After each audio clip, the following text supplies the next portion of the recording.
A doe that I came across. I noticed over numerous times hunting this particular hill that I had to myself, still have to myself, that this old mature doe would always be here Novemberish. So I'd put on total neutral body language, and I just hang out with her. I'd sit on a rock, sit on a stump, pretend I'm scratching the side of my head and look away, and then I'd easily get closer to her, till finally I could just get up within 10 yards of her like this. She just didn't care. She knew I wasn't trying to kill her.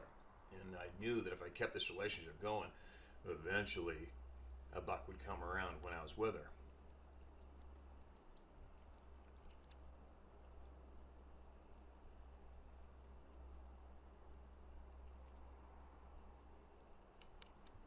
So this old guy, I nicknamed him Fugly.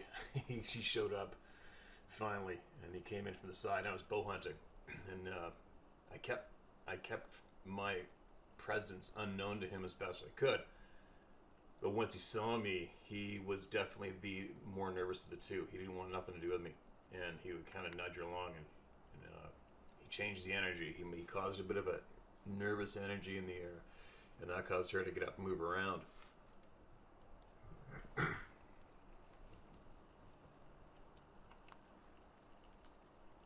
Right now he's just trying to figure out how to get near her. He's all cliffed out. There's a bunch of cliffy like boulders right behind me and to the left, and he's trying to figure out how to get around. He still isn't on there.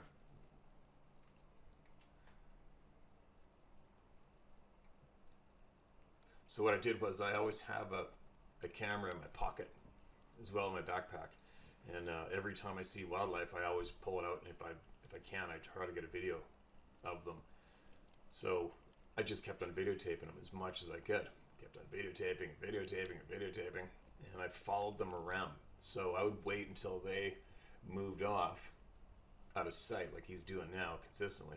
And I wait till they're out of sight, and then I would slowly sneak around using the wind in the right direction. I'd get above them or below them or wherever I could until I seen them again, and then videotape them. And then finally the gig was up. This is the first time he saw me with her. Look at that doe. That is one fine specimen. Her combined with the right buck would produce some real big, healthy deer.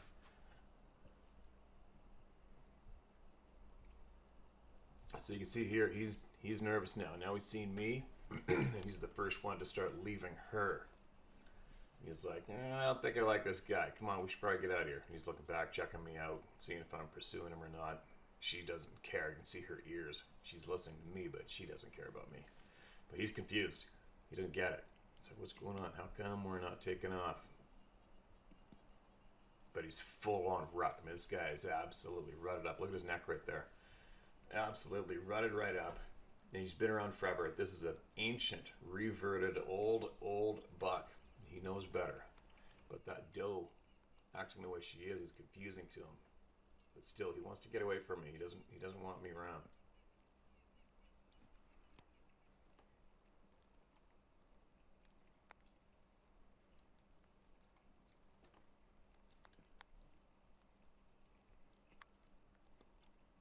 See that? He's up farther away now. He's moving away, and you can still he's out of range of my bow right now. But he doesn't want nothing to do with me. So I'd sit, keep an eye on them, patiently wait. It's cold out, they're uphill, so the air is dropping. But he just knows there's something's up. He's like, nope, I don't like this guy.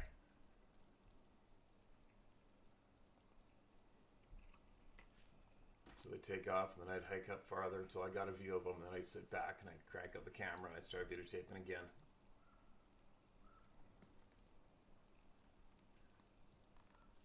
It's funny, from the first video I took on the memory card here, you can see the time that the video hit. The very first video I saw of her to the last video I got of them was exactly 1 hour. I managed to follow them for 1 hour in that timber, and I probably could have shot them about 3 or 4 times, I think, clean with a bow. But it wasn't the buck I'm after. This is a particular place where I don't just go shoot any old buck in this particular area. I'm the only person that hunts here with confidence. I can say that with confidence. I've been hunting this particular mountain for about 15 years, and I've had so many trail cameras there. I've never had a human being or a footprint there ever. So he would have been a good buck to take for sure, just because of his genetics, and he's older than dirt. But it was just, I've been after 2 or 3 other bucks for a handful of years, and I'm anticipating bumping into them. And that is my goal. My goal at the time was a different buck. But it's interesting to watch them, right? Black-tailed deer in the timber. Most of you guys know, and gals, you don't get to see them interact. You don't see to get them walk around in thick timber too much, right? Usually when you're hunting, you see that buck, you pop the safety, you drop them, and it's over. You know, really get to observe them and see how they react and how they walk around and what they do. So it's pretty cool. I love videotaping them. But I thought I'd just lace all the clips together to show exactly how many video clips I did manage in 1 hour at various distances, how they reacted to me. And maybe you can learn something. You always learn from observing them, right? You learn from watching them. Might get kind of boring for some, might not, but it gets better as this video goes. You'll see that she is obviously in heat in one of these videos, and how her tail. You see how she holds her tail at 90 degrees, and that's always a key indicator for me at a distance. When I see a mature doe in the distance anywhere, it doesn't matter where it is, whether it be November, late October, December, when they have their tail at 90 degrees, for me, from what I've observed and learned, there's somebody's around, and it's go time, and you need to go hang out with that doe. I eventually did shoot a big buck with her. I hung out with her for a few years, and I eventually did shoot a big buck with her, and that was it. That's all it took. I shot that buck basically right in front of her with an arrow, big 4-point, and I never saw her again. She was absolutely offended and disgusted with me. But it's good. This is what I do to I've done this with various spots. I figure out where the does hang out, where they feed, where they bed up, and if I can tell there's a big mature doe like that, and they usually stick to the same zone until they have to migrate out, if they migrate. But a doe like this usually hangs around the same area, and if you can figure out where her beds are, let her see you at a distance and act absolutely neutral to work in your favor, because it's usually the doe that takes the buck away when you get busted, right? So if I can, I let them get used to me, because they're going to pay off. One day they will pay off, and they will lure a great big buck out for you to harvest. And I had another spot, I think altogether, sitting on does in this one other area. I managed 4 record book blacktail bucks off of a certain group of 3 different does over a course of a few years. And then they finally either got gobbled up by wolves or disappeared. But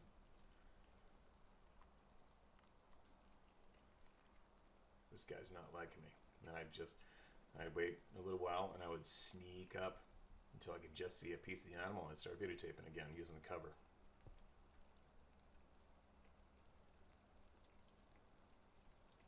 Not many deer where I hunt. There's never very many deer where I choose to hunt.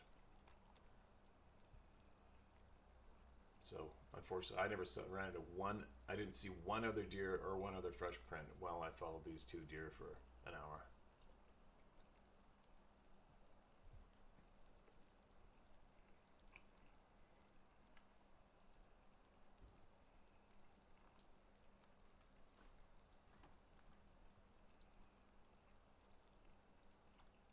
But anyway, there you go.